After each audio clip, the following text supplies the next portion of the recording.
This is Vigilant Liberty Radio News from Independent Journal Review for December 10th.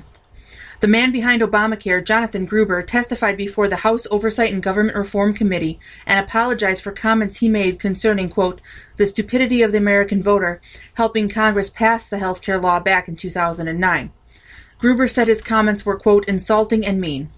Congressman Trey Gowdy took an apologetic Gruber to task, asking, quote, which one are you sorry for, because you said it or because you meant it? Even Democrat Elijah Cummings admonished Gruber for his remarks. Gruber went on to emphasize that his comments should not undermine the law, saying, I behaved badly, but my own inexcusable arrogance is not a flaw in the Affordable Care Act.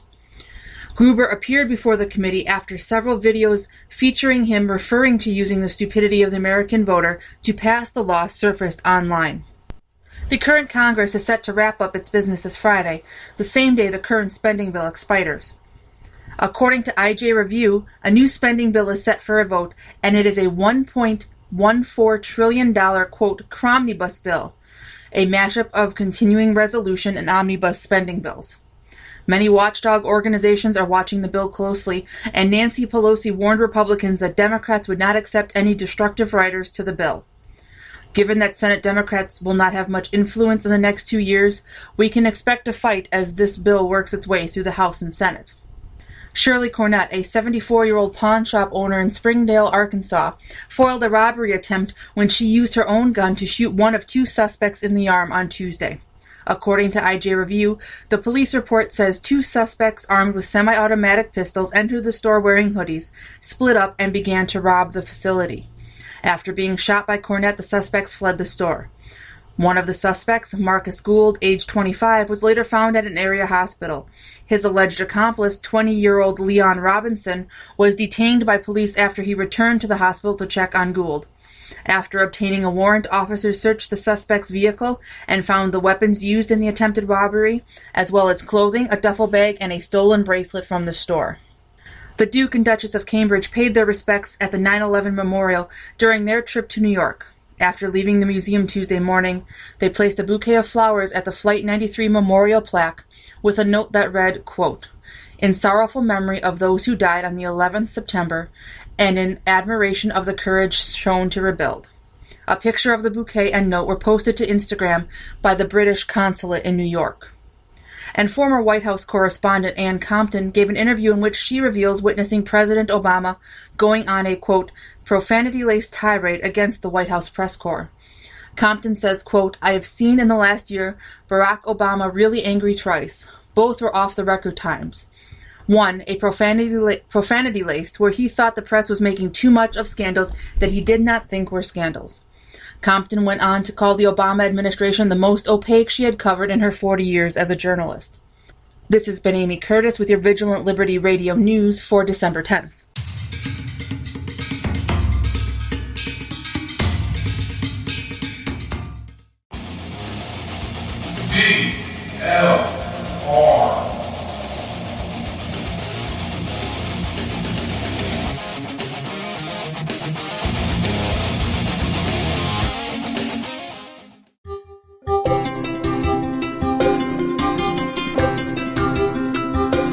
This show is produced by IJReview.com.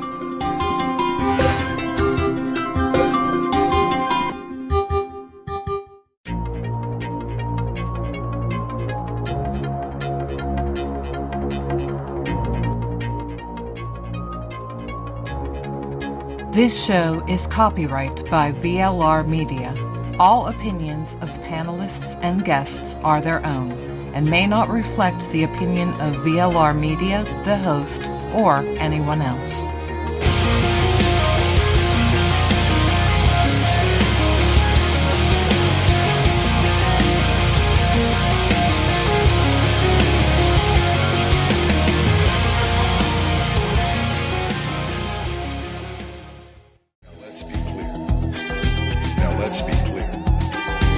Let's be clear. There are no winners here. Now let's be clear. Now let's be clear. Now let's be clear. There are no winners here. Two minds are better than one. Time for the right mics with Mike Miller and Michael Hausum.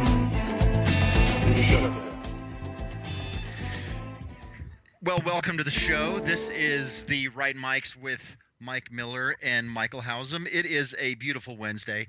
Gorgeous, wonderful day here in Southern California, Miller. How about back there in Indianapolis, man? It's balmy. I think it's 39.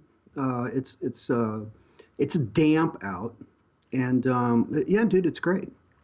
Okay, that's good. It's freezing Care here. less, man. Yeah. What is it? All the way down to like what, 70?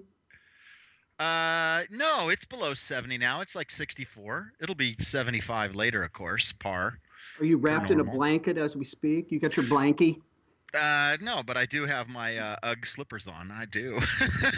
I bet you do, dude.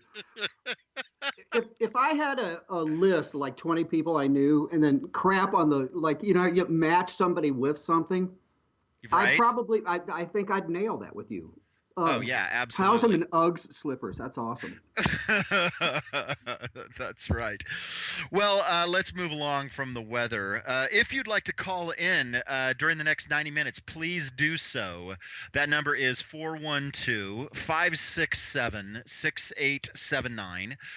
Please go to our website, which is therightmics.us. You can subscribe to the blog. Every day we post all the links and archives and articles for the day's show. And also, we've got a new Twitter site up that's at The Right Mics. That's a fun Twitter follow. I can promise you that. So, Miller, why don't you tell me what's going on with you this morning, man? What are you thinking about? I'm still on the Gruber thing. We have a couple of clips we'll get to. I just... I don't know if you and I both love Mark Levin. This is just kind of off the top of my head. I read this a little while ago, right? I mean, you're a Levin fan. Oh, yeah, totally. I think he's a little too bombastic at times, but He yeah, is. I like him. Yeah, that's part of his deal. But the dude is a brainiac. I mean, I think he's a constitutional attorney. He's worked in several administrations. But he said something that I hadn't thought about, and he's exactly hit the nail on the head. We have a couple of clips from that we're going to play in a bit from the hearing. Gruber shows up before the House hearing, and I was, in fact, you and I talked about this yesterday, and I wrote a couple of posts. Yeah, Republicans hammering this guy, and even a couple of Democrats. We played Elijah Cummings yesterday, and generally, conservatives, Republicans around the country, pretty fired up about that. And Levin is as pissed off as he can be. His point, that's interesting. yeah, well, and he's exactly right. His point being, the same. He probably said bastards, and they they edited it. But no, he says, everyone in there, grilling Gruber before the TV cameras at this setup hearing, voted, in this new bill, 1.1 trillion to completely fund Obamacare. So on one hand, they got Gruber out there on the stake, and they're looking good for the constituents back home. But where the rubber hits the road, same old, same old. And Levin is exactly right. I just hadn't thought about that. Yeah, he has made on and off that conversation, that point, the power of the purse aspect for, a couple of years probably.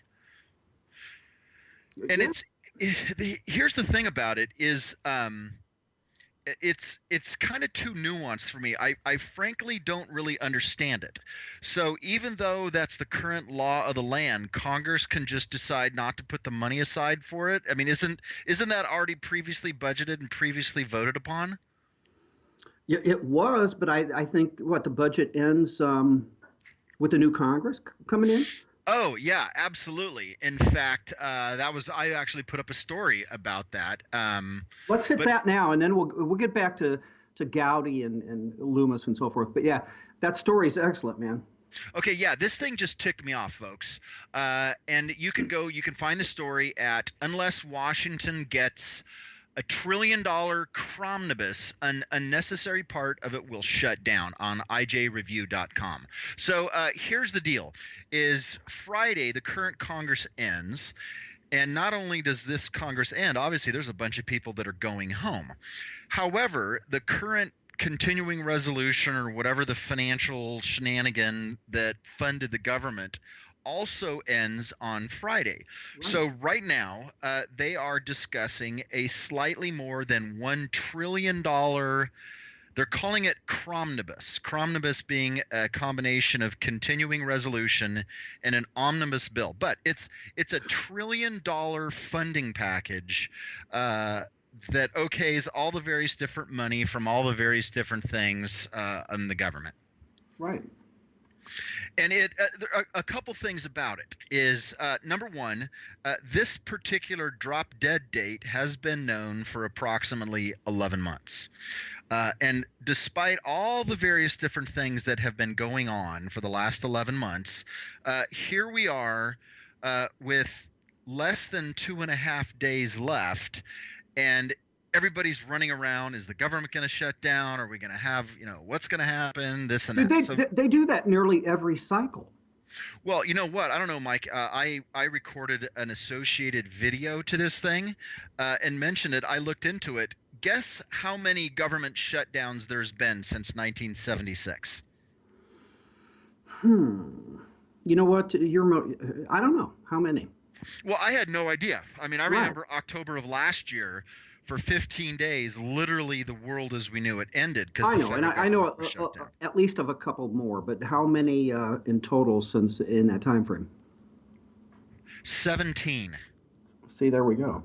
It's that in the last 38 years, that is just slightly less than an average of a government shutdown every 24 months.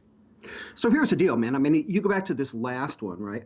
Why do you think it was made, to your point, the world is coming to an end? It was just as if life on the planet as we know it is over, where in the past, well, it's evidenced by the fact that you and I, and we're political junkies, had no idea how many there were. I mean, why do you suspect that this last one was the universe is about to explode? Political optics. Exactly.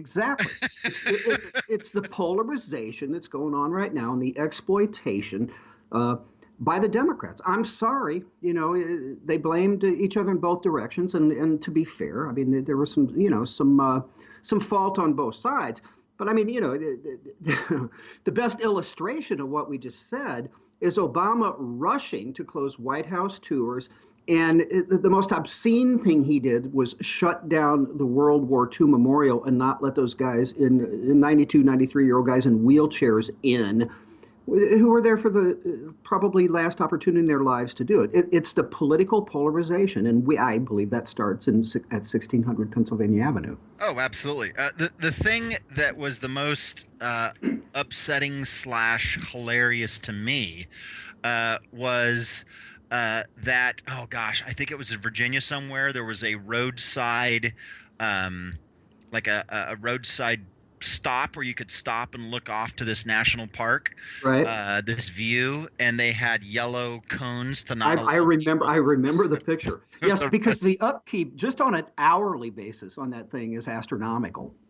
Well, Mike, we've got a caller on the line holding what I want to get to, but the other point I quickly wanted to make this, the other point about this budget thing, beyond the fact that it's politics as usual nonsensory, right. The other thing is the idea that in the space of a day or two, all of these 535 representatives can go through a $1 trillion bill that funds everything.